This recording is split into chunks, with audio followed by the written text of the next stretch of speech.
بسم اللہ الرحمن الرحیم۔ السلام علیکم۔ امید کرتے ہیں آپ سب خیریت سے ہوں گے۔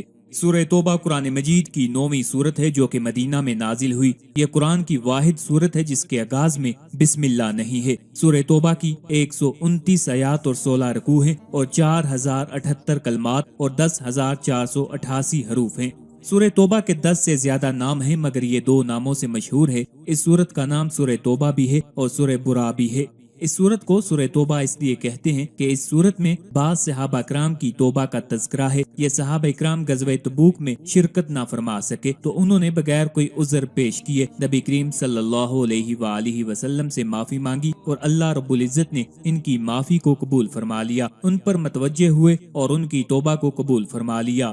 اس سورت کو سورہ برا اس لیے کہتے ہیں کہ اس سورہ مبارکہ کے آغاز ہی میں اللہ رب العزت نے مشرکین سے برات یعنی بیزاری کا اعلان فرمایا ہے، تو چونکہ اس سورت میں مشرکین سے برات کا اعلان ہے اس لیے اس سورت کا نام ہی سورہ برا بھی ہے۔ اس سورہ مبارکہ کے اکثر مضامین کا تعلق قتال، جہاد اور غزوات کے ساتھ ہے۔ اس سورت کی ابتدا میں بسم اللہ نہیں لکھی جاتی، اس کے متعدد وجود مفسرین نے بیان کیے ہیں جن میں بہت کچھ اختلاف ہے۔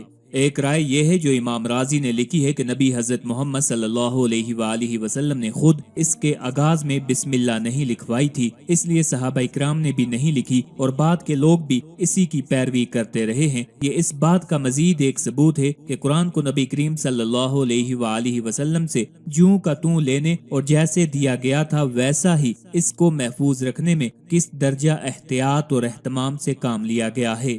دوسری طرف کچھ علماء یہ مثال دیتے ہیں اگر کوئی چور بازار میں آپ سے پرس چرا کے بھاگ جاتا ہے تو جب آپ اس کو پکڑیں گے تو آپ یہ نہیں کہیں گے کہ بسم اللہ الرحمن الرحیم، یا یہ بھی نہیں کہیں گے کہ السلام علیکم، آپ نے میرا پرس یا بٹوا چرایا ہے اس لیے آپ کو چھوڑوں گا نہیں، بلکہ آپ ڈائریکٹ چور سے کہیں گے تم نے میرا پرس چرایا ہے، میں تجھے چھوڑوں گا نہیں۔ اسی طرح قرآن کے سورہ توبہ کے ابتدا میں بسم اللہ نہیں ہے کیونکہ اللہ ڈائریکٹ کافروں سے مخاطب ہو کر غصے میں وہ وقت یاد دلاتا ہے جب کافروں نے جنگ بندی کا معاہدہ توڑا تھا۔ یہی وجہ ہے کہ قرآن کی سورہ توبہ میں بسم اللہ نہیں ہے۔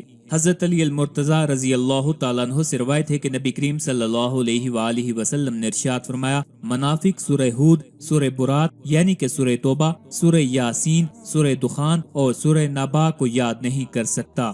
حضرت جابر بن عبداللہ رضی اللہ تعالیٰ عنہ فرماتے ہیں جب سورہ برات نازل ہوئی تو حضور صلی اللہ علیہ وآلہ وسلم نے ارشاد فرمایا، میں لوگوں کی خاطرداری کے لیے بھیجا گیا ہوں۔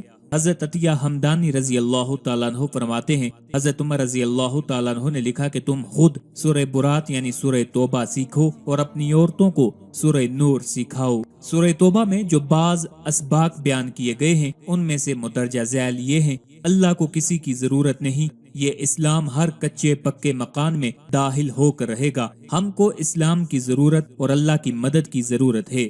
اس صورت میں بتایا گیا کہ توبہ کا دروازہ کھلا ہے۔ مشرکین مکہ اس صورت کے نازل ہو جانے کے بعد ایک دن بھی مکہ اور حرم میں نہیں رہ سکتے اور یہ حکم علی رضی اللہ تعالیٰ عنہ نے پڑھ کر سنایا۔ اگر کوئی عہد و پیمان کسی ضرورت کی بنا پر غیر مسلمین سے کیا جائے تو کوئی حرج نہیں۔ اگر عہد و پیمان توڑ دیا جائے تو اعلان جنگ کیا جائے گا اور اگر کسی مسلمان کو تکلیف پہنچی تو اسے خیانت اور دھوکہ سمجھا جائے گا۔ مسلمان ایک دوسرے کے بھائی ہیں لہٰذا تمام معاملات میں نرمی اور اخوت برقرار رکھیں، اگر کوئی تکلیف میں ہو تو اس کی مدد کریں۔ اشہر حرم یعنی حرمت والے مہینے کی تعین کی گئی اور وہ رجب، ذوالقعدہ، ذوالحجہ اور محرم ہیں، لہٰذا ان مہینوں میں جنگ حرام ہے۔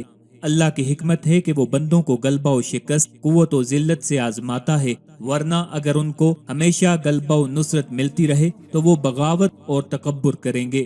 اہل کتاب کے کفار سے قتال کا حکم اس لیے دیا گیا کہ وہ دین پر کما حقہ ایمان نہیں رکھتے، جبکہ اللہ نے وہ دین ان کے لیے نہیں پسند کیا اور وہ دین اسلام سے منسوخ ہے۔ اہل کتاب محمد صلی اللہ علیہ وآلہ وسلم کی رسالت کا انکار کرتے ہیں اور عزیر علیہ السلام اور مسیح علیہ السلام کی الوہیت کا دعویٰ کرتے ہیں۔ خزانوں کے جمع کرنے سے منع کیا گیا کیونکہ مصلحت عامہ پر اس سے نقصان لازم آتا ہے۔ مہینوں کی گنتی روز اول سے اللہ کے پاس اور لوگوں کے پاس 12 مہینوں کی ہے۔ مکہ مکرمہ میں جہاد کرنا حرام ہے، خود اللہ کے رسول کے لیے بھی حرام کر دیا گیا۔